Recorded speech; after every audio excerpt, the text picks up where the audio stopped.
We are at the staging area, so while you do not see too many flashing lights behind me, I am at a parking lot, a Target parking lot that is just full of police officers, fire units. There's also a SWAT truck right behind me. I did just get an update from County Police. They tell me, as far as they know right now, no one is still in businesses looting in this area. And again, as far as they know, 2 police officers have been injured. We are back at the command post, and this is a much different scene than what I was showing you yesterday. We've been moved over a parking lot. Yesterday, there were about 300 police cars. Now, there are just about 50 or so. You still see that there's a mobile command unit set up. But let's go ahead and show you more video of that peaceful protest. There's a lieutenant colonel here on the scene, really the highest ranking official out here, tells me that that woman was shot right here in the forehead. He tells me, amazingly though, the bullet is not lodged in her skull. It's in her head right now,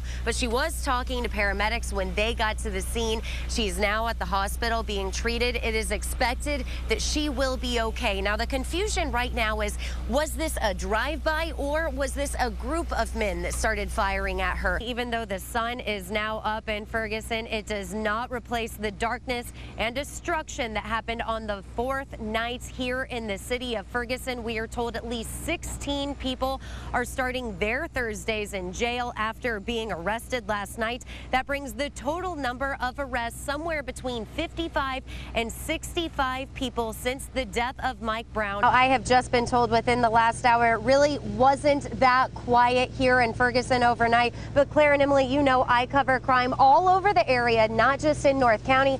This is the first time I've ever had an officer walk up and give me an update. He says there was some type of situation last night with 4 men in a truck. They eventually got pulled over in Pine Lawn. When they did that, they ended up arresting several people who had weapons in the vehicle. It now sounds like all those weapons were confiscated, but I have more updates on other issues that happened here in Ferguson last night. I'll have an update for all of you on that coming up in about 15 minutes, where you can see a lot of police activity over here.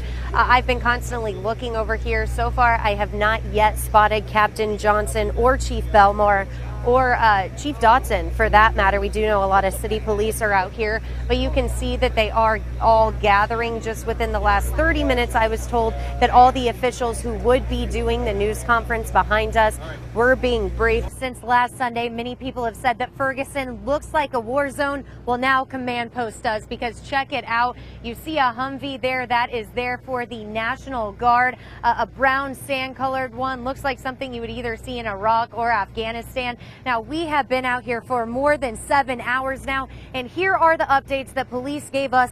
They say 31 people were arrested overnight. I'm Laura Hettiger, live at Command Post, getting ready for the news conference with Captain Ron Johnson. He is walking up behind me right now. Now, keep in mind, most things in Ferguson were calm overnight, and then around midnight, that is when protesters allegedly started throwing bottles at police. In fact, I just got an update from St. Louis County Police who tell me 47 people were arrested last night. By all accounts, last night was the best night there has been in Ferguson since Mike Brown died, which makes this morning the best morning that people in Ferguson and the surrounding areas are waking up. That is because no one is waking up in the hospital after a night of violence. No business owners are waking up this morning wondering if their business was targeted throughout the night, and no one is waking up rubbing their eyes after being tear gassed. And I'm Laura Hettiger, wrapping up a second straight work week of reporting live at Command Post. Really, not too much is happening behind me right now, and really not too much happened on the streets of Ferguson overnight.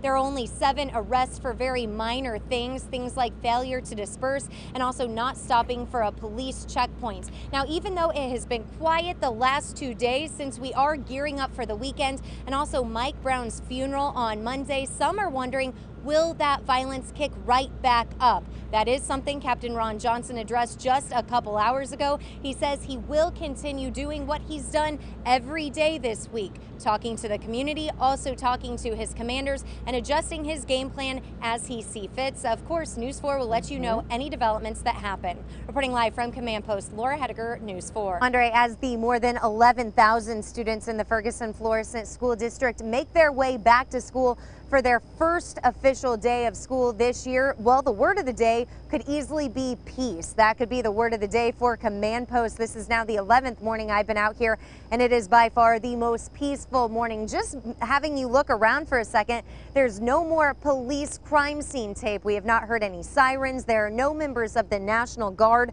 The mobile command units for police are also gone. Really, nothing too much out of the ordinary, and that is how it was yesterday too. Back out here live at Command Post.